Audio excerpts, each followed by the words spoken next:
Ariman, Sarthak, good to have you, man. thanks for having me. Okay, so where do we take this conversation? So one of the first things that I observed, was yesterday we were texting and I was asking you to give me like a short intro, and it was probably like 11 p.m. And I was like, obviously, I wasn't expecting you to give me an intro at that time, but your Yeah, text really surprised me because what you said was, what did you say? what did I say? I forgot. You said you were doing the payroll for the employees in Oh, your I was paying everyone's you salaries pay them a yesterday. salary, Yeah, so you couldn't do it that time. yeah, And I was like, that was an amazing thing to just notice because it was 11:30 p.m. yeah, and you could have been sleeping, you could have been doing whatever, yeah. but you did that. So I think a good place to start is I talked to your very close friend Abhishek Kakoti, and I asked him Yeah, something specific. I asked him, okay. "What's a story that would encapsulate you Hmm. in the best way possible, like your personality, the way you are, right?" Okay, And he gave a couple of them. So okay. I'll start with one. This is the first one was, I think you guys were sitting at Starbucks at Golf Course Road, Yeah, and you just saw an EV Tempo pass by you. yeah. And you said to each other that one day you'll be sitting and there'll be multiple EV Tempos that'll just pass by you Mm-hmm. that you know of. Yeah, And it happened at some point. And he said that it was one of the first moments that you guys felt really proud. yeah. That was. I remember what he was talking about. So we were just sitting. We just started like our EV logistics venture at that time. We were just sitting having coffee, and we are like, it would be so sick to see one of these things on the road, and it's our guys running the show over there, and literally like 1 week later we see a guy cross, and then I was like, yeah, okay, I guess achievement unlocked and fully satisfied. That's what happened. And what was that startup, first of all? Like, just to give some background to people, like we know each other from Yeah, yeah. back in high school, but what is it? How would you kind of tell people about your journey from, let's say, like college onwards to like now? Just to give an overview of what you've been up to. Okay, so I went to Canada for my undergrad. So I was in Waterloo, for University of Waterloo, for like about 2.5 years.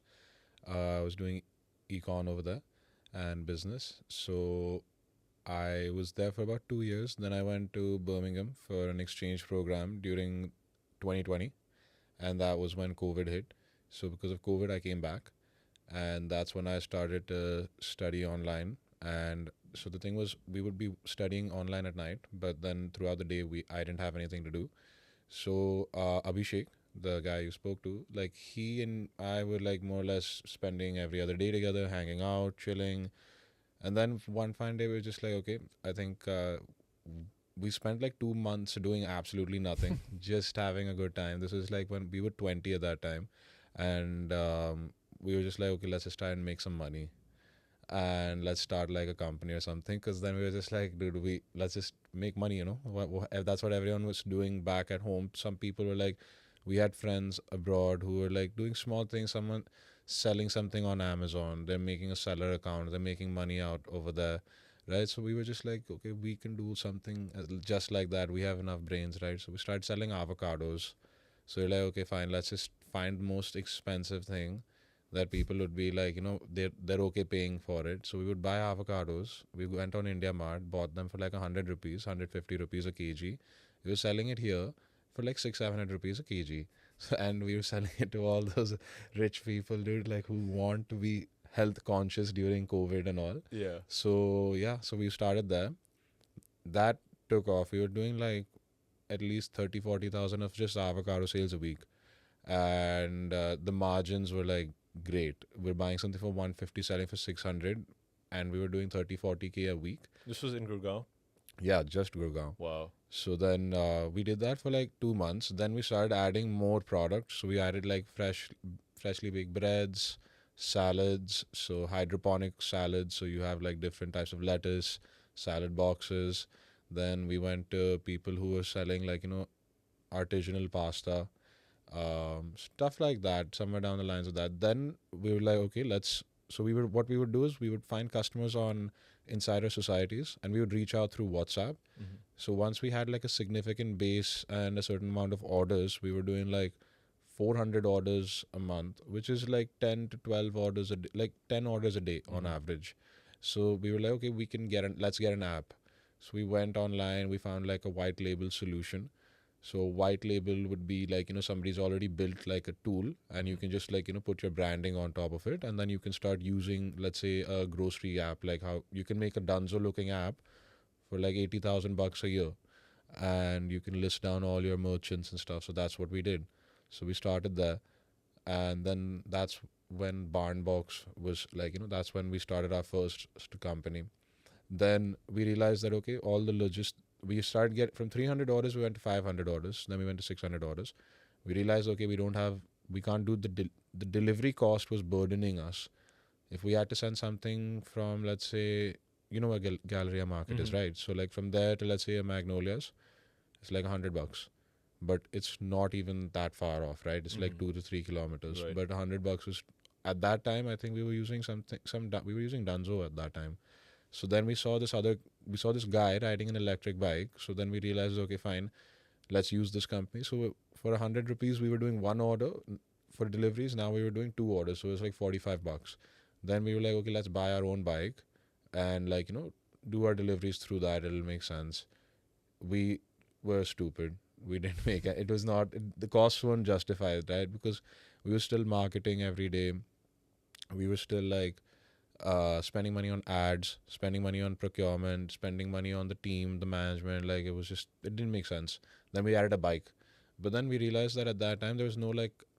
We were like, okay, fine. If the cost of that 100 rupees that we had to spend, and now it's come down to like 40, 45 rupees, we were like, okay, if this makes sense for us at like such a micro scale, like on a larger scale for a company like Big Basket or you know Amazon, Flipkart, these guys, it would make sense for them to also switch over because the cost burden would be lower, right? Their last mile delivery cost would be lower. So we approached Big Basket, and it turns out that they said that instead of bikes, why don't you give us delivery vans that are electric? So then at that time, there were these three-wheeler electric vans that we procured, and then we deployed them at Big Basket. So soon, like when Barnbox Foods was doing 500 orders a day, we started another company called Goods. Mhm. Goods started doing 1,000 orders in a month, first month into inception, with just like two, three vans. And which was for us, like at that time, for two 20-year-old guys, we were just like, okay, this is awesome.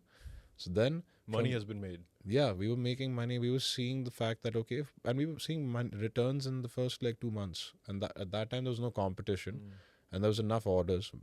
Today is a different scenario, like 3 years down the line. But yeah, so then like slowly we started scaling up from 1,000 orders a month to 10,000 orders a month, then 20,000, 30,000. Now we're doing close to 150,000 orders a month. 300, like we'll hit 200,000 orders a month this month. Wow.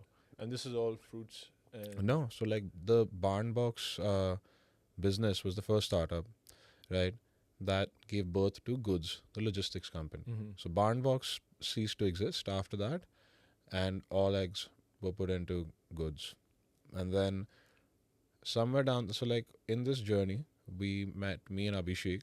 So when we started Barnbox, so I mentioned we listed down all these merchants on our platform, right? So one of them was a guy called Rohit, and Rohit was selling hydroponic salad boxes at that time. He had So his own farm. yeah, he had his own farm. So we would purchase stuff from him, and we would sell it up for like a premium price. But we met every time. Rohit was like very chill at that time. Like we would meet every week. We would like sit down at Blue Tokai. We would have coffee. We would go out for food, stuff like that. And I think that's when me and Abhishek like formed a friendship with Rohit. And then this is in like 2021, 2023. So sorry, 2022. Rohit gave us a call. He told us that I'm working on this startup called Fresh from Farm, and he invited us to like sit down, have a chat with him, and just discuss on consulting him on building the warehouse. And then by the end of this conversation, it turns out that like me and Abhishek ended up investing in this business, and we will also continue to. We were like, okay, we will work with Fresh from Farm as well, and so then we joined Fresh from Farm as two advisors, I would say. And then over time, what transpired was that goods slowly started to become more automated because the logistics role we play is more repetitive. It's like the repetitive tasks on a day-to-day basis, same deliveries, same reporting locations. You have to do the same tasks every day. So the team kind of got streamlined. It's like operational excellence, basically building it operationally. That's kind Yeah, of the main thing right now. exactly. So we were able to run a small fleet in comparison to others profitably to make money, because that was the idea from day one. We wanted to make money. We didn't want to burn any money. So we started making money, and then we started to bring it into a more of a autopilot phase, and then we assigned the team there. The team runs it. I don't sit there on a day-to-day basis anymore. I sit at Fresh from Farm. I handle their growth. So I'm the head of growth over there. Any partnerships, alliances, strategic alliances with, let's say, like an Amazon or a big basket, like those are just for examples that we would approach these kind of clients to like work with Fresh from Farm as a strategic sourcing partner for fruits. What Fresh from Farm does is we're just a fruits brand. We're building India's largest fruits brand. So we're playing with around 35 SKUs, and we're building. And right now we are launching 5 of our own brands in the market. So like if you've seen those Driscoll blueberries, raspberries abroad. So if you notice when you go to the market here, there's no brand actually. So there's no company that's picking up like a particular fruit and then standing by the quality, the processes of like harvesting, then bringing them into the warehouse, cleaning them, packaging them, sorting, grading, and ensuring the freshest possible fruit at the most affordable price. So now I'm fully at Fresh from Farm, and goods is now being handled by a management team where I play like a non-executive role at the moment. I'm a full-time executive at Fresh from Farm now. How did you sort of get to that part where you're like, okay, let's try to see if we can sell this particular thing? How did you reach that product market fit in that time? Avocados. Yes. I think everyone was just buying so basically in our society group chat, every day like some auntie or uncle would post कि मैं fruits ला रहा हूँ यहाँ से. मैं like fruit के मतलब जो चीज़ anything you can buy for like 1,500 rupees, they're charging like $2,500. But why are they able to do that? Because they live in like, I don't want to call out the society, but they live in a certain like lavish society. They can charge that fee. Yeah. So I was like, cool. If they can do it, I can do it. And I'm a kid, so it'll be even better. They'll be more happy. And then me and Abhishek just played off that. And we only targeted like all those high income earning residences. That's it. What have you learned about you've worked with that first idea was targeting much more of the upper class, middle class of society, or even like very rich like societies particularly. And then you worked with goods, and then now this, which is you essentially the EV. You work with delivery boys pretty much on a daily basis. Yeah. That do not come from that same background. Yeah. I'm very curious to know about what have you learned about the Indian consumer from both those angles? So I think that one, when you talk about people from our demographic, we've become more conscious consumers as time has come, as which is validated by the fact that there's so many D2C brands coming up. People are preferring to buy a razor like from Bombay Shaving Company today's time over, let's say, a Philips razor. Same thing where you can go to the market and buy a Oral-B automatic toothbrush, but you're going on Blinkit and buying like a Perfora toothbrush, which is automatic, right? So you're becoming more conscious about your decisions. I think that's the thought of a consumer today. You're more about like what's the brand about, what do they do, what value are they adding to my life. So I think that our demographic is more focused on those kind of companies at present. When you look at the people like any blue collar worker or somebody who's not from the similar demographic in terms of income, then I would say that right now their pattern of buying, one right now is more on amenities, like so if I have to, sorry, let me rephrase that. It's more about stuff like that benefits to their life. Like they're right now Utility. utility. Yes, things that add value to their life. Like right now, there's a lot of people like who I've met in the with our delivery boys. Like this is the first time they're buying insurance, right? And these guys make a decent amount of money. 30,000-40,000 is not a small sum. Zomato guys even make more than that. But stuff like insurance, life insurance, health insurance, a lot of people are buying those things right now. Then other things, like I would say, is that they're more value conscious consumers. I would say, like they will not go and buy a Perfora toothbrush. They'll buy, like, they're like, I just need to brush my teeth. This will get the job done. That's it. They're not going to go to a snitch or a rare rabbit to buy their clothes for like 1,000 rupees on sale. They'll go to the market. They'll say, okay, 100 rupees, I get a T-shirt. It's all, I have something to wear on top. I'm sorted. That's it. So I'd say, like, when you look at two different demographics, one is more value conscious, value for money types, and the other is more, like Brand conscious. brand conscious and more. Yeah, that's just my take on it. Yeah, and then when it comes to brand conscious, it's interesting because value conscious is a brand. Like being focused on value is its own brand. Like Tata, for example, is a brand that has been built on value. Like they've built the entire suite of services from a car to the salt that you have in your house based on how much value they provide. And there's something interesting that I read somewhere where there's a study that people did in the 80s. There's this one sociologist that did a study where he was trying to understand how trust varies in different countries. Okay. And he sort of came to a conclusion where a lot of the Asian countries, India included, Japan, Thailand, they're extremely low trust societies. So people have pockets and concentrations of trust Yeah. where the trust exists in concentrations, and so people only are. And Gurgaon is a very good example of that.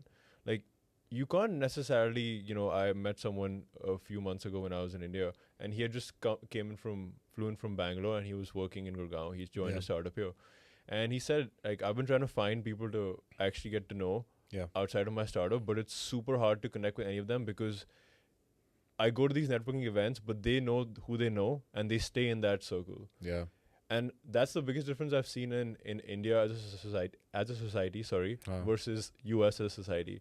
It's Yeah. like you can't. It's really hard to go beyond your own circle Yeah. and maybe even include people, but also join other circles outside of that. Absolutely.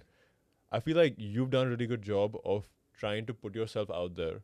Like even by meeting like the founder you met of Fresh From, yeah. and also when we just went to this bar like 2 days ago, Yeah. literally like every other person that we were walking past you knew.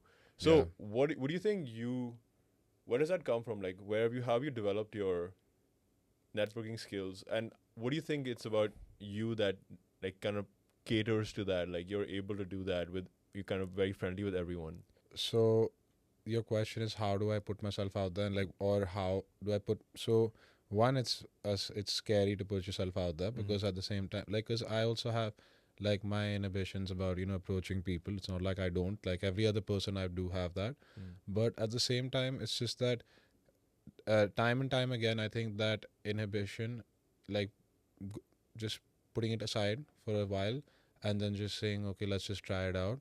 I think the latter has always been fruitful. Like, I mean, I've just been putting myself out there because I just realized that, like, the value of knowing a lot of people. Later, somewhere down the line in life, it will help. That's what I think. Like, having a wide group of people today, they're not like, they're not adding any value to your life monetarily or something, but they've got like some, they've got good advice. They're good people to hang around with. I mean, I just talk to people. I just like talking to people. And it just happened to be that, that night we were there at that club, like there was a lot of people that I ended up knowing. But, yeah, sorry, I drifted apart. Like, I ask a lot of questions. That's how, I think the only reason why I get to know people better is that like I don't really try to go in and then know somebody. Like if I had to meet, if it was me meeting you for the first time, I'd probably, like if I was standing next to you, I'd just probably ask you a lot of questions. That's it. And like if you just anything you read, any books on psych you read, like just conversational skills, like interpersonal skills, like one good thing is that if you ask the other person a lot of questions, right, like it shows that you have interest in them, right? And they would like, and everybody loves it when somebody shows an interest to them, right? So like I ask you questions, you keep talking about yourself, I just keep gassing up the other person. Like if you're doing something, I'm like, oh wow, that's great. Like I wish you best of luck and stuff. I know you can do it. Like those kind of things are like that people want to hear, and it always leaves a good impression on them. So then the next time you meet them, they're more hospitable. The third time you meet them, the fourth time, then they become friends. That's how I think I've been going at it the entire time, because it's worked out for me in the past and it continues to work out for me. Like, in fact, like a lot of the people from your school, like I remember I was at a Diwali party, and there was a bunch of people from your school, and every party, every Diwali, and every, like I would see these guys, they would always have their own group of people. So one day I had a couple of beers, and then I walked, I'm like, hey guys, I see you here every party. Like, what is this? Like, talk to us. Like, get to know us. Like, why are you so like mingled up? And you're so. I Uh-huh. think that I could have done that a long time ago, but I think it just took me some time to build that self and build that probably skill set to like actually approach somebody confidently and then just talk to them and then figure things out. Do you think there's something from like Waterloo that you picked up? This is something you picked up during college, or is it something you've kind of like learned just across time, much longer from high school onwards to like go out of your way to find people and talk to them? I think in school I was like up till seventh grade, like I barely had friends. So like after that, like like in seventh grade I started like we would have these diss fights, make people laugh. Like those are things that like it was just childish. But then I started realizing that okay, like people like funny. If you're funny, then that's it. Like people will always be around you. But that was wrong. Like then I just started trying that too much, and then from seventh to like 12th grade, I was just talking to a lot of people. I was friends with a lot of people in school. I was close to quite a few people, but I was friends with more or less everybody. I had no bad blood with anybody. So I think that thing started from school. And like, I just always try to keep like a light attitude, just try to be funny and try to make a joke as many times as I can, because I just think that that's just like you just want to be um, keep everyone's spirits up, like just be the life of the party kind of a vibe. So that's what I think that's been like it was like that until COVID, because after that all this stuff stopped. Yeah. So up till then I think my life was just more like just meeting people, talking to them, going out for a party, going out for a Dude, drink, so going. many amazing parties at your house, man. Yeah, So many house parties. yeah, that's true, we had a lot of parties at home. Dude, the thing is that that skill goes beyond just like your friend circle, right? To be the life of the party, to be like the person, like you were a host a lot of times, Yeah, and I think a host has such an important role to play in getting like not just people together, but getting ideas flowing, getting connections that happen like much beyond the party. That happen the next time that they meet, then mm. because they met this at once at Ariman's party. They're like, "Oh, I remember I met you then." Yeah, That's literally how I reached out to Abhishek. By the way, I was like, "Hey, man, I remember seeing you at yeah, Ariman's party. I know you guys are pretty tight." yeah, So, like, that role of being the life of the party plays even in your career. Like when you are now in yeah, a it position does. where you have to create the vibe of the company, you have to create the vibe of the culture. Um, how do you? Are there any things that you've learned from your time right now with Rohit Yeah. about creating that company culture? What are those lessons like about company building that you've picked up? So there was a point where goods and fresh from farm I was doing both of them parallelly, and then I finally decided to step on board at fresh from farm. So when I was at goods and when I was at F3, I could see the difference between two startups. One being led by somebody who has a lot of discipline, and one being led by someone who's an amateur and like who's a kid. and one is an adult. So I saw a lot of difference over there. uh, the way he built his company was with a lot of discipline. The way I built my company was with a lot of, like, loose ends. There's a lot of how, when somebody makes a mistake, it's okay. We'll figure it out the next time. Like the same kind of approach a school teacher would give me, or my parents would give me, or any senior mentor would say that, okay, you messed up right now. It's okay. Learn from it and then move forward. But with Rohit, it's like mistakes are not allowed. Like we're here to do well and we're here to succeed. So if you can't do that, then step aside. Somebody else will come in. So I could see that, it was very, but at the same time, there was a lot of playfulness. There was a good bond. Like, today, if like people ask me that, where, like, if anything wrong goes, happens, and like, if I get in trouble somewhere, anywhere, like, first call would probably be Rohit. Then last call would be my father. But like, first call would be Rohit, because I know that this guy is like, he's there for me. The culture Rohit's built is more like, um, is one where you should keep learning. You can fail. If you want to pick up something, pick it up.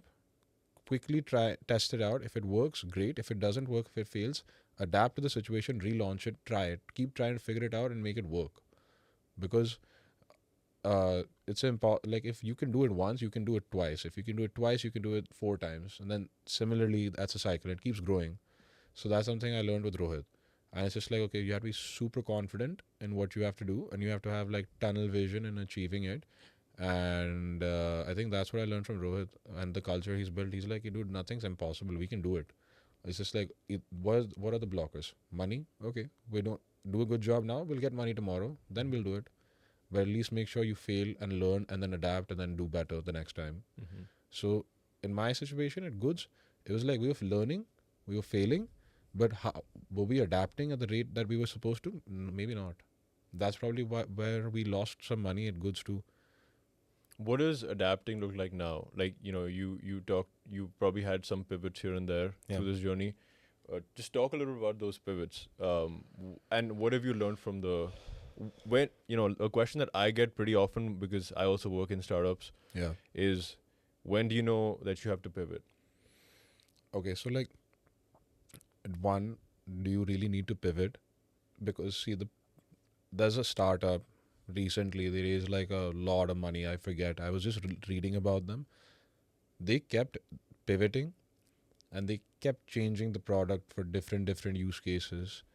And they started off as a chatbot for small brands, didn't work out. They're like, okay, let's do it for enterprise brands, didn't work, like it worked out. Then these enterprise brands realized that, okay, fine, we can just hire another company to build a chatbot specifically for us. Why work with a SaaS company? Now that startup is like, and before these two pivots, there were 2-3 other pivots in their inception. So, but they failed. They raised more than at least $100 million. They failed. Then you have another company. Then it's like, then the question comes, do you want to really pivot? Like, as a founder, how much do you believe in your idea? All right. Like with Goods, like in this, a lot of people said like an asset intensive business is going to fail. It won't work out. Like we literally had a VC come up, say to us that, sell the company, get acqui-hired. And we were like, why? It took a while. Like Goods burnt a lot of money in 3 years. 3 years, it was just burning money every year. But like now we're profitable. So we didn't have to pivot. So it's more about like that pivot comes in like, when the market's also opening up for you, right? Like don't pivot. Like unless the opportunity, the size of that opportunity, the value that you'll create there is much bigger than your existing business. Like we were selling avocados, man.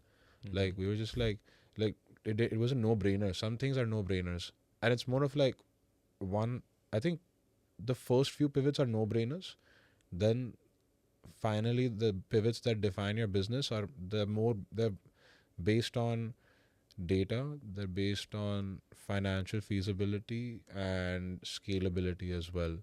So those are I don't think there's ever a moment कि अच्छा आज कल pivot कर लेते हैं हम लोग, है ना? Yeah. It's more like कि pivot करना क्यों है? कर भी लेंगे तो हम कितना आगे जाएंगे? कितना time लगाना पड़ेगा? How easy is it for us to do it? Like at Goods, we were running just three-wheeler electric vehicles. But we, for a really long time, we learned the entire business, charging, how the charging infrastructure works, how the vehicles work, who's a good manufacturer, what kind of IoT capabilities do these guys have, what kind road conditions that do these vehicles survive in, what kind of financiers there are. And then fast forward to like, a couple of months ago, now we're operating two-wheelers, three-wheelers, four-wheelers. We're leasing these vehicles out. We've got a tech stack that takes in orders via APIs. We've got like a full fleet management system. We've digitized our entire fleet, like nothing, like everything, like from all the paperwork entries are now all digital. And like, I think we never had to pivot because we just kept learning and adapting. We failed so many times. Those failures such as not being able to record how much of electricity we consume today. Like those are failures for us, right? We're not strict. We were not disciplined. We learned from that. We do that today. Now we have full accountability of our business, full accountability of every staff member. We know exactly if he's whatever KPIs were given, whatever KRAs were given, is he living up to those expectations? We can do all of that. And now we're in a profitable phase of our business. So yeah, we never had to pivot from the original idea. We only pivoted after it became a convenience for us to do that. Like, and it just meant more revenue. Then we pivoted. Okay. So one of the questions that I talked to a couple of people that are in the US and then some that are in India that are in college right now, and they are interested in now much more than ever, I think, joining a startup to rather than joining a big company. I want to like be part of like a much smaller company where I can have more impact, all that stuff. What are some things that you would tell to someone that's graduating right now about setting expectations about what it actually means to work at a startup? I feel like you probably would have realized also there's certain expectations you had about what a startup looks like, and then there was reality of what a startup is actually like. Yeah. So what would you tell them? Like, just imagine they're here and they're like asking you this question. So one, I think the expectation of working in a startup, it depends, right? Like if you're entering a startup at a seed round, when it's, let's say seed is when have they gotten the seed money? That's a different animal altogether, because Series A, Series B, Series D, Series C, like all of these investments that like rounds that happen, right? There's a different, the culture keeps evolving, the corporate governance keeps evolving, the day to day changes. So when you want to join a startup, right? When you're in like let's say a pre-seed round, like when it's in a pre-seed stage or about to get to a seed stage, That's like still figuring out product market fit, still figuring out exactly. idea. Yeah. And there's a lot of failures. There's a lot of days where you have zero motivation. Like even some days, even the founder is not motivated, right? He also is like kind of concerned. He's also human, right? And if you see him upset, the team gets upset. The team is so. Those are like it's a very challenging time to be in the startup there. But like once you get in the seed, you're in the Series A. Those when you're joining a startup in that space, right? It's just super. It's a lot of fun. But like obviously, but the real building, the real learnings, they always happen in that seed 0 to 1 space. Like if you go ask any founder, any company, they will always say they won't say that my team when we were after Series A we did well, like or once we had these guys we did well. They'll always say that the core members of the team, the first few people who joined us, those guys built the company. So my advice would be that if anyone's coming here, they should, if they get the chance, it's a huge risk, join a startup that's not like fancy looking or like it's not a tech company, but whatever, just any startup that's exploring a problem, join them in that early stage, because you'll get to learn a lot more, because you'll learn one, the biggest thing, rejection. When every client who you want to approach, your solution might be the best for like the biggest of enterprises, but all of them, nobody will meet you. You'll get rejected for many calls and stuff like that, or meetings. You'll learn rejection. You'll learn how to do product market fit. You'll learn about team building, how to like work in a startup environment. Like here, it's like this is just the entry phase into saying, okay, like now I can't sit on my ass anymore. I have to like it's not like, you put in 100% today, and then tomorrow is you have an exam. You studied the entire like 1 week for it, and then tomorrow you get your marks done. Khatam. No one, there's no judge here. There's no teacher here to mark your efforts. There's nobody here to like acknowledge the work you're doing. You yourself are the person who will acknowledge this entire thing, right? So I think that part, like joining a company at that stage, it teaches you a lot more in terms of the type of company you want to build. Like I'm sure like all these people want to become an entrepreneur at some point, right? Why else would they join a startup, right? They want to learn a lot, they want to grow a lot. Like learning, like a lot of that is just learning how to live as an entrepreneur, like how to like deal with all these problems. It's a lot to do with how you approach failure, right? Yeah, I would say. and just a lot of things other than that, like just confidence, like building confidence at that stage. You join a series B startup, series C, A, B, C, D. Like most of these guys, like at series A, like they're getting 25, 20 crore checks, 15 crore checks, 10 crore checks. So like those, it's reached a certain maturity, right? Like even in the market, like that, like series A, B, C, D, and onwards, it's more like okay, you've proved your idea as a startup. Now here's more money. Keep growing it. Execute it. Execute the. You found PMF. Now execute it. So it's a different. It's different then it's more objectives. These are your objectives. Get it done, right? But before that, it's more like we've got to figure this out. Otherwise, we're not gonna get money, and we're not gonna be able to like live our dreams. Actually, put whatever we put on paper into reality. Like evolve that.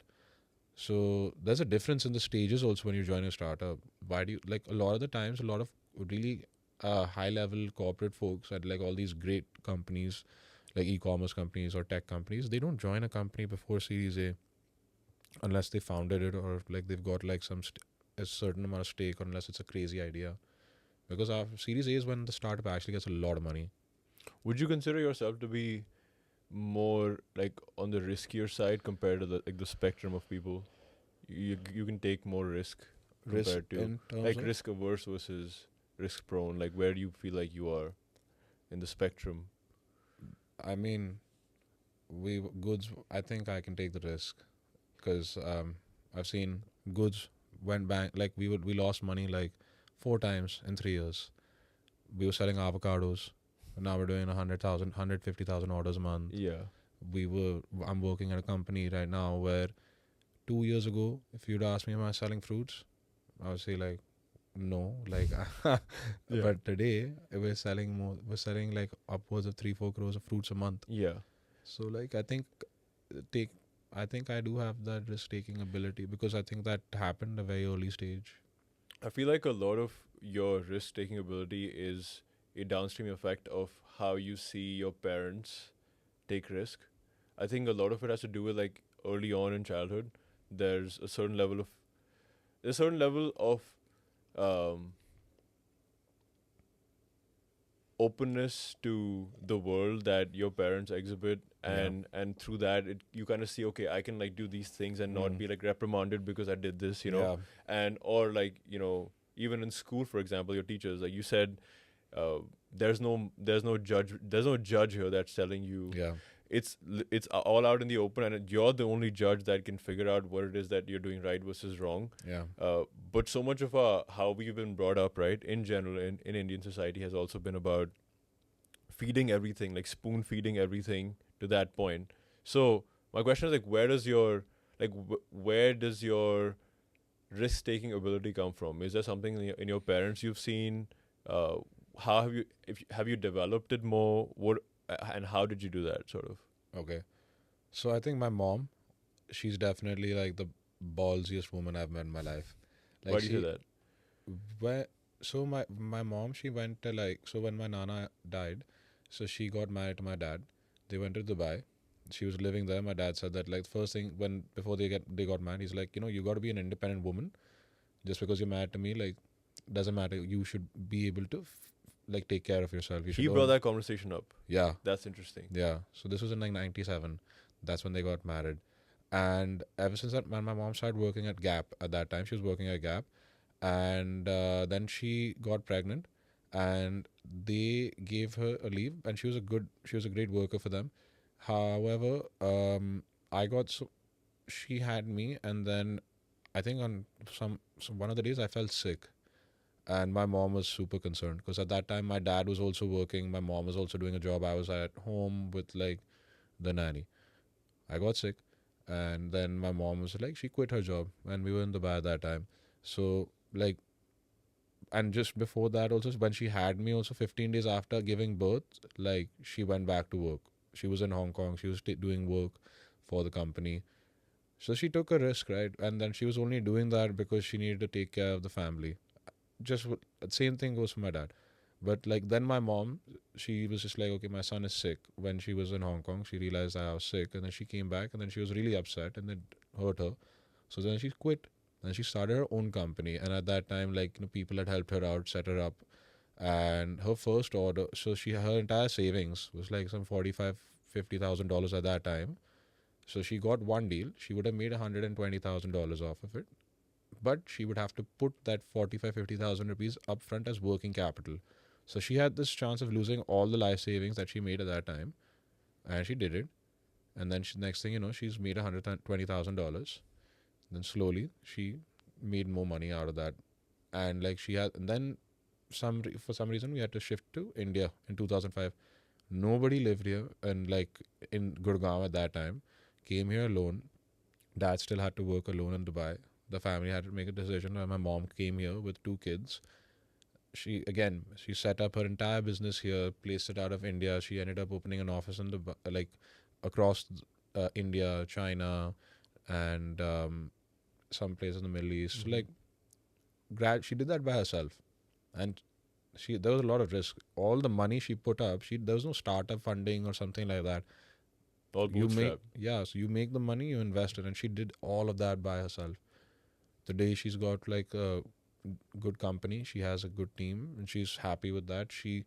There were times where she's funded like our education. She's taking care of me and my sister as we've grown up, and she's taken the most amount of risks. Even today, like my mom, like she will say that, why are you so scared? Like, it does not matter like what the world thinks. If you believe in the idea, it's okay. What will happen tomorrow? You'll fail. That's it. Okay. Was there a time where you were scared to even start something? Yeah, when we were buying avocados, it was like fine. It was 10,000, 15,000 rupees. Me and Abhishek splitting 7,500 each is not the end of the world. Then I think we were like, this guy came, that app we were telling you about, the Mm-hmm. white label thing. Mm-hmm. So that was 80,000 bucks. Then we got scared. Then we were like, shit, okay, 40,000 rupees each. Will this work out? Should we invest ads? We did it. It it worked out. And then goods, the initial investment we made, that was 10 lakhs each. That also like that was like, even then we were like, okay, now this is big money. We have to. Our parents are getting involved. Like, this is scary. We did it. Now today, What like, made you do it? it was more about the fact that we were getting a lot of support and validation from the client's end as well. The client was also super supportive, and I think that was the biggest benefit, like biggest push we needed, right? Because that's with any other startup. Like, if you have a demand for your service or your product, and the clients are literally putting it in a silver platter for you, then you just grab it. So that was the reason why we went at it. Interesting. You were talking about your mom taking risks, and one more story that Abhishek shared was, um, because you guys work with so many blue collar workers, right? Yeah. Um, he, so Abhishek said that your greatest strength is, like, apart from like the passion for the work that you do, is how much you care about the employees, these people, the blue collar workers. Um, he basically said, like, he sees them as his family and gives them a sense of love and respect like no other boss does. Is there something that this something that also kind of came about from your family upbringing, like just like viewing everyone equally? I think it's like not talked about enough because there's definitely prejudices that people have, in how they look at different, like, society, like different Yeah. parts of society, and it's very hard to override them once you've like adopted these beliefs, I feel like, for a lot of people. Yeah. So where does that come from? How do you sort of, what is it that, yeah, where does it come from? Um, like my dad. Like, my dad definitely taught me to respect. See, because I mean, I'm not gonna lie. both my mom and my dad came from. They were the ones who built the zero. They did the 0 to 1 step, right? They did the hustle. They also came from very humble beginnings. They did not. They were not born into rich families. Mm-hmm. They're living very middle class, gradually climbing up the ladder, meant doing things that I don't do today because they did it, right?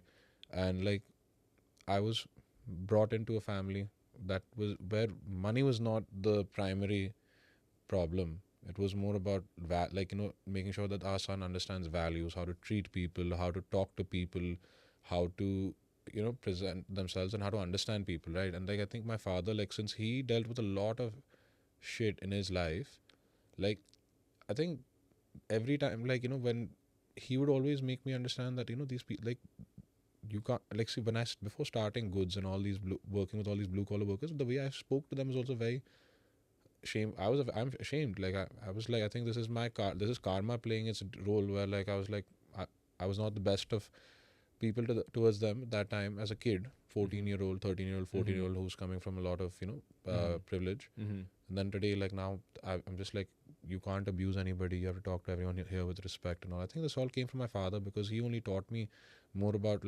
what the real life is than what real life is. And I think I spend a lot of time with them today. Like I have calls with like my team. My most of my management team are delivery guys who outperformed everybody, and they've learned how you'll be shocked to see like this guy who he did not know English 3 years ago. He was a delivery boy. Today that same guy, he probably makes like 50,000 rupees. He knows English. He's gone for English classes. He writes all his emails in English for us. Mm-hmm. He manages electric vehicles. He knows exactly what parts and components to order from which manufacturers. If I tell him that, okay, like, we got to solve this issue, there's a component that's not working, the vehicle's out of warranty, figure it out. In 2-3 days, he will come back with a solution and it will be super cost effective for us. Like, Wow. so that's why I love like these guys because, it's just that you just need to. The reason why I give them the love and the respect they deserve is because when you give that to them, right, or anybody, like then a lot of people don't even believe in themselves, man. Like when you give them that love and that sense of belief in them, they will perform. They will feel bad that someone else is believing in me. He is holding me in such high regard and has so much expectations of me. They will deliver for you. Mm-hmm. That's why that love and respect comes, and this all stems from my father because the way he interacted with all his colleagues at the time when he was working. Today, most of them are running all your good startups. They're all at like very senior positions, and they treat the team with the same love and respect. And I think that comes from my father, and same thing from my mother also. Like my mother also does the same thing. She respects all her workers, gives them enough love, treats them like family, Mm-hmm. and I think that's very important in terms of like building a company. Same thing with Rohit, in fact, also. Like he treats everyone like family. He's strict, but everyone's family, and he wants everyone to win. There's another perspective on treating company as a family, which is like treating company as a sports team. It's like just like looking at them because when you say family, this is like a little bit of a maybe controversial opinion, but when you say family, you would not like let go of family, right? Yeah, But there are moments where that has to happen as well. it does. So how do you sort of reconcile that? You don't. You don't like right, if some see like the way it's been from day one. Like any guy we hire, we say that listen, you join the company. It's not a company first of all. It's a family business. These are all employees. We're running a family business, boss. If you once you join, we're not a 9 to 5 company. And like at goods, like the drivers, who any tech guy comes or management guy comes, we're not running a 9 to 5 job. You come in, we're hustling. If they don't perform, like they get their KRAs and their SOPs and their KPI. Like this is the SOP you have to follow. You're joining in at this position. This is your KRA. This is your KPI. I tell them that listen, we'll treat you like family. But if you don't perform, they have their own metrics. Mm-hmm. They don't perform. We look at the numbers and then we just say, okay, fine. We've given you 1 month is for learning. Second month is for absorbing what your learnings, and third month's for delivering. And the third month, if you can't deliver, then you have to leave because, like, at the end of the day, I'm not running a charity. Mm-hmm. Yeah. Same thing, and that's something we learned with Rohit. So he is much more very like strict in terms of what like the standards Objectives. the standards that he set Yeah, so like for people. more objective oriented, right? Like we act like initially, like when like like treating your team as family, it is a controversial thing. But if you're very very direct with them, very frank with them, that this is what you got to deliver, these are the numbers, and at the same time, this is how we will evaluate you in a fair manner. And if you still can't perform, you got to leave.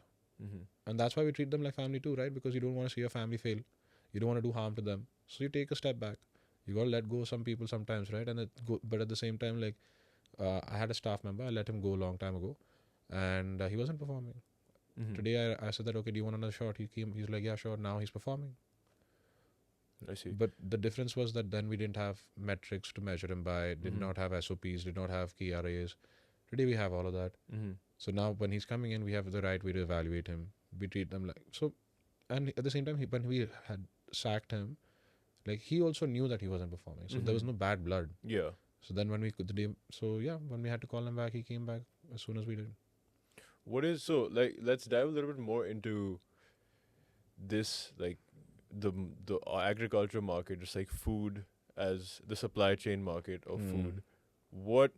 So before you went into this side of things, what what have you learned about the way that food is processed in India, for example, like how supply chain works in India that you didn't know Hmm. about before?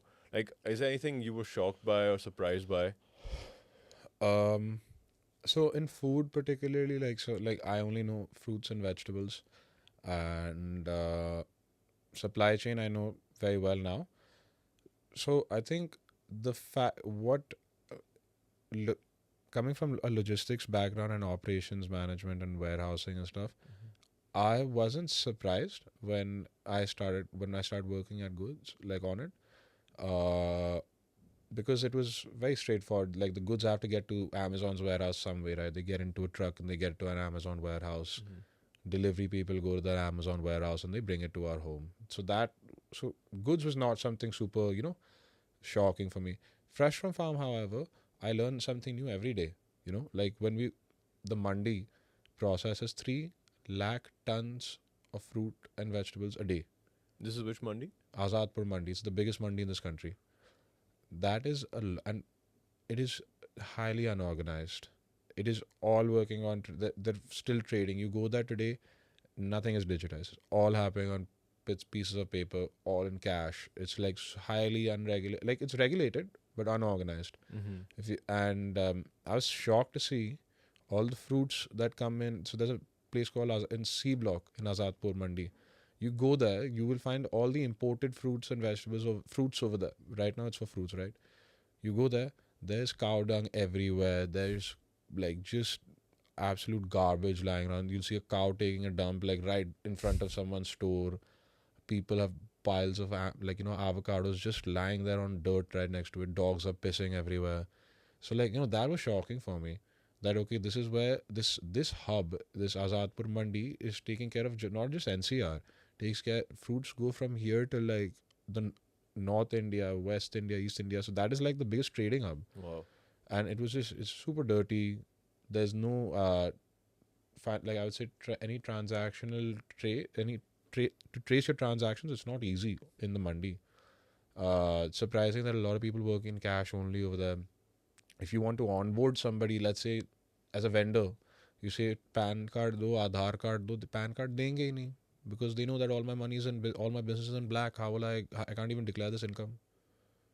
So like that was shocking for me.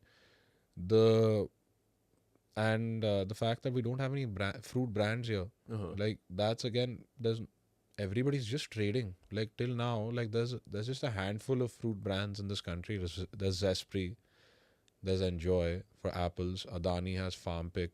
Mm-hmm. There's a guy called Ashok Chiku, Raja Babu For chikus or watermelon, just like everything? just Chiku, Okay.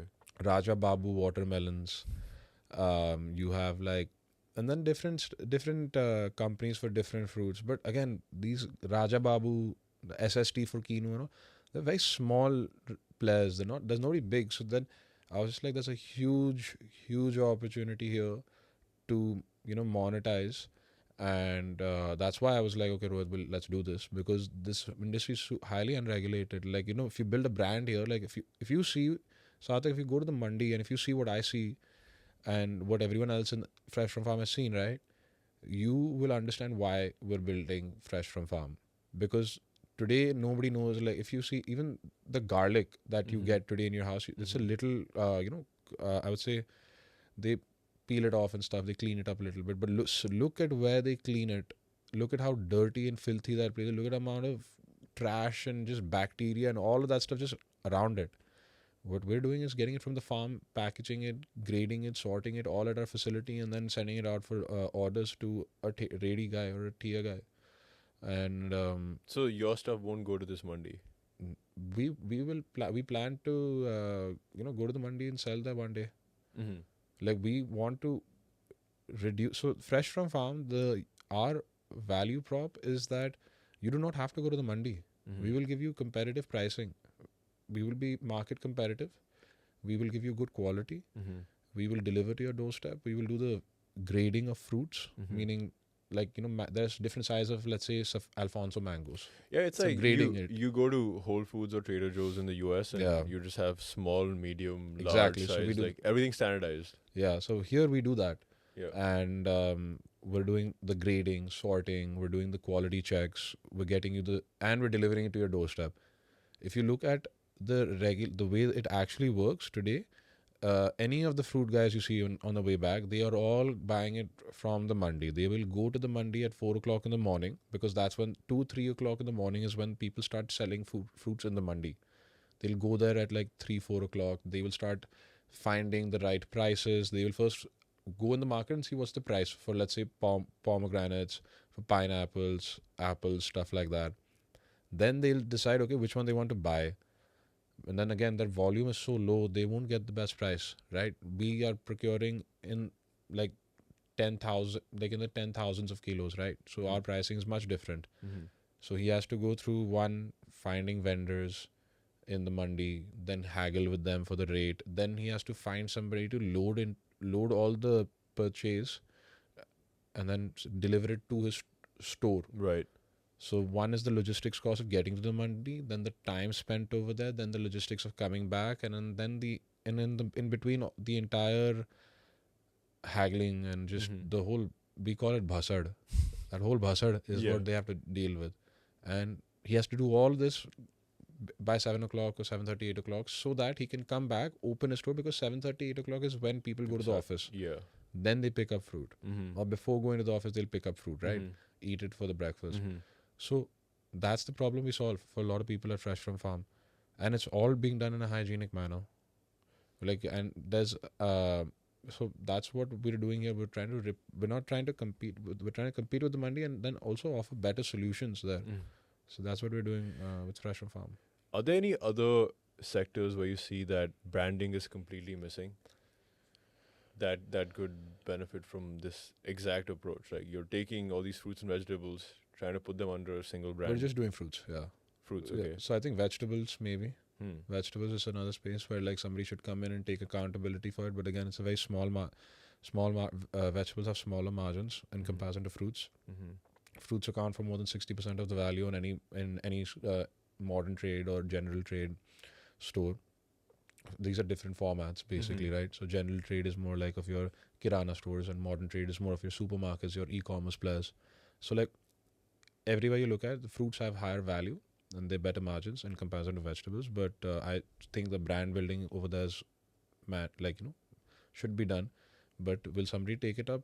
I don't know, because again they need to take the risk. They need to be they need to have a high risk taking Yeah. appetite.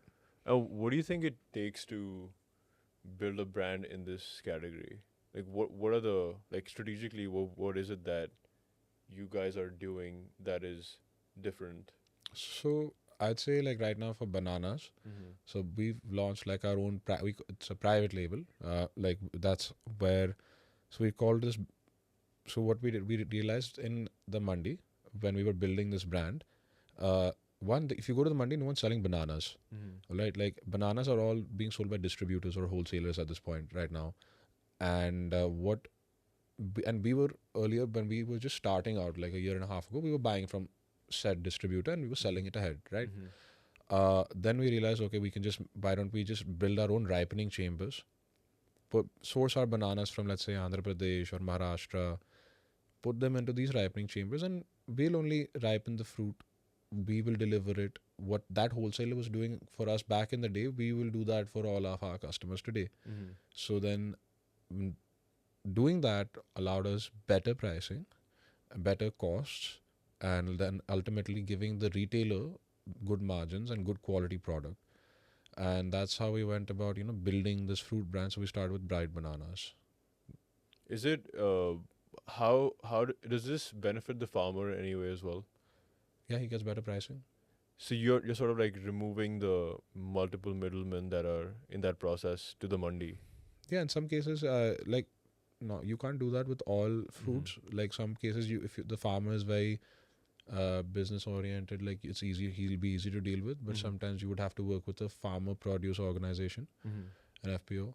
They would they would aggregate the entire demand that you require, aggregate the supply, and then give it to you. So like it depends. And ideally, yes, now what we're in the future, we would open a collection center in, like, let's say, a certain state. Farmers would just come by themselves and they would drop the produce, and then we would no longer have to work with an FPO. But I think there's still, those FPOs are still very, like, strategically important for us. What's the so right now there's people like selling fruits and vegetables literally on any part, like Yeah. any road you can imagine. You can just walk over and probably find someone selling something. What would be like 5 years from now if you were to like this vision would kind of like come true? What would change about how fruits are bought? Is it all going to be? Is this going to be basically people getting fruits delivered straight from you guys everywhere? Is that sort of the vision? Uh, the vision is to become the largest fruits brand in the country. So now right, and building a brand right now, we're collaborating with modern trade partners. We're working with general trade. Um, so I think that we're just focusing on that at the moment. And we'll continue to focus on building this brand. And we would like to build fruit brands. As of right now, the next 3 years, we're pretty certain that we'll just be building fruit brands that will overall add on to becoming the biggest fruit brand. But yeah, right now, the general trade kirana store or the Zepto or the Amazon of the space, we will sell to them and they will sell it to their customers. Like, wrapping this up more towards the angle of advice for the younger generation. I feel like, we talked right before starting this that there's a lot of people that, but the way that people look at mentorship, I think, is a bit skewed or a bit wrong. I feel like, we've only focused on mentorship as like this relationship between someone that's like, younger and someone who's like 20, 25 years older, and them trying to give some like passing gyan to this person. But I think another way of getting mentorship for younger people is to talk to people that are just 3 to 5 years ahead of like this, like the next stage of their own life, the direction they want to move towards.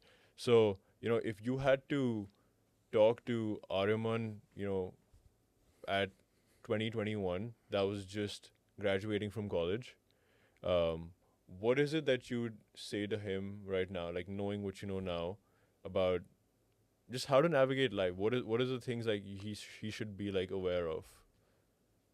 So I think at that time I had a lot of ideas when I started the first company, like the first business idea.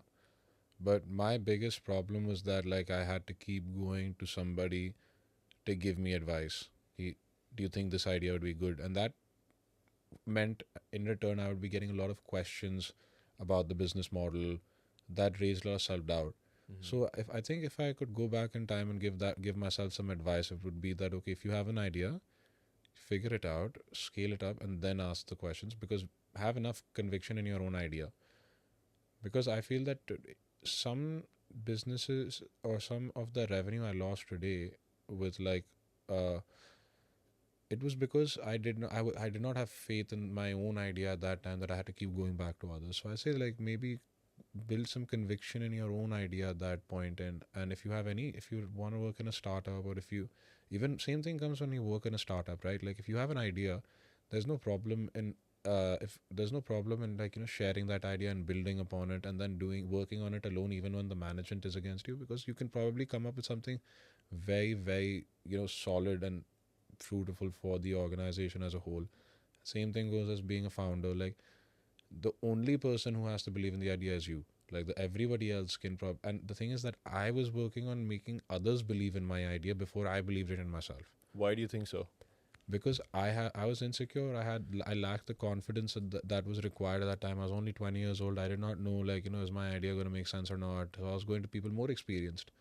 But the thing is that the rate at which we're growing, uh, people who are older than us also don't have the answers to the questions today. Like literally last year we got AI. Like ChatGPT was like there a year ago. Today we have like so many different AI tools, right? And it's just we just had GPT at that time. Now we have DALI. We have like things for music. If you want to write music, if you want to edit videos, like this talks about like it's just super hard to like even somebody's 2 years also older than you, like they like that's more than enough for mentorship. 1 year ahead of you also enough. Someone 10 years ahead of you, right? Like they might have good idea, good advice in terms of like macro perspectives.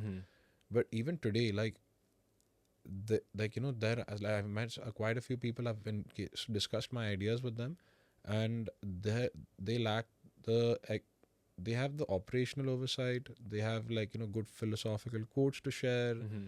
But the way at which the world is evolving right now, like they don't have as much experience required in that particular phase. That's just one thing I think, because the way I think, and had I been more confident earlier, I think I would have been in a different position at the moment. But it feels like you need to just act before you gain the confidence by just acting on it. Yeah. It's not you have to. It's not that you become confident before or you try to. I don't know. The fake it till you make it. Yeah. Sort of thing. How true you think that is in your scenario? You fake it till you make it. That is it to the T. Like if you you have to believe in you can walk into your if you walk into your startup's management like review meetings, you can walk into your own board meeting one day. As long as you have full conviction, you should be fine, because like you just have to work towards it. That's it. Like there's this like thing, it says that dreams are free but the hard work is priceless, right? So you can have and if you keep working towards that, and you just need to build that confidence in time. Like keep building, keep failing, keep learning, and then I'd say like just confidence is required. That's it. Yeah, just to wrap this up, are there any parting thoughts that you have about, maybe just like even the future of India, where it's headed, and for people that are now, just going into college and thinking about what careers could look like? Is there something you have like some advice to them on how to navigate that part, the future of India? That's a huge question. Yeah. Like, but okay, like if we break it down, one, the future of this country is there's a lot of potential, because if you look at any study, be it an e-commerce study or a logistics study or an F&B study, like that they do, like the country is expanding away from tier 1 cities. So there's growth in tier 2, tier 3, tier 4 cities. These are cities that are, so the people who are living here, they're just getting I would say acquainted to technology. So there is scope for a lot of ideas to be born, and a lot of like apps that can provide basic utility to these consumers. So if anybody's thinking about starting an app, or no matter how simple the idea is, listen, like we're selling fruits. We are just picking it from the farm. We're selling fruits, man. Yeah. And like we've scaled it up quite significantly. So like it's the most simple. Like as we grow, there are a lot of people who we're touching. The country is getting more and more tech savvy. People, first time tech users are coming in. So there's a lot of room for a lot of basic, simple ideas. And if someone is contemplating to get into the startup industry, then I'd say if you want to come in as a founder, then be ready to go through a lot of shit. Go in the dirt. Yeah. Yeah. You will get dragged across the mud. Yes. So get ready for that. Yeah. There will be a Love lot to eat shit. yeah, you have to eat shit. There will be people like who will love to just destroy your like self confidence, and you have to wake up every day and you have to fight against that. So that's the second thing you need to be having. And the third thing is like, just full faith and conviction in your idea. That's for somebody trying to come into the thing as an entrepreneur. No matter what the idea is, it can be super basic, like because this country is about the most simple of ideas, right? So like just work on simple things. Simple businesses have always proven to become high revenue, good margin businesses, man. Like some like fruits, we did it because it's a very simple business. If you look at it from afar, what are we doing? We're building a fruit brand. We're not building AI, right? So like as we did not like And fruits aren't going anywhere. yeah. Yeah. So like we picked up a very simple but complex problem, and we scaled it up. And then if you look at now, if somebody tries to join a startup, like my advice again would be like always be proactive, be having that willingness to learn, stand up to the management. If you have an idea, like again go through with it, put it out there, try your best to get them on board with it. And if they reject you, good, learn from it and understand why they reject your idea, what are the problems in that space, and then rebuild that proposal and share it again. Like those are something like that's when. And if you want to come into a startup, like just keep an open mind. Like you'll have to, there will be different hats you have to play, like multiple roles that you would get. So be open to having multiple roles. Don't stick to the fact that, oh, I'm a psych student, how will I be a product manager at a tech company? I'm a like historian, how will I work as a let's say a customer service specialist at a tech company? Stuff like that. Like you have to be dynamic, you have to be open to like take up different roles, because you never know how you'll grow. Like I did business economics from Waterloo. Today I'm selling fruits. Like, bro, does it make sense? No, right? Yeah. But like, if you asked me this like 5 years ago, I was like, no, fuck no, I will never do this. But now today, I am. I think to end this conversation, the key takeaway from what you said there is like you have to be open to completely letting go of any identities you have from Yeah. before and taking on new ones, whatever's required in To that get there. phase of exactly to get there. Yeah, to get like to win, like you're gonna have to sacrifice some parts of yourself in order to get there. You're gonna have to sacrifice yourself. You're gonna have to sacrifice your friends, your family, your me time, and your interests as well. But it's gonna work out. Yeah. Awesome, man. Thank you so much, bro. Yeah. Thanks, man. This was great.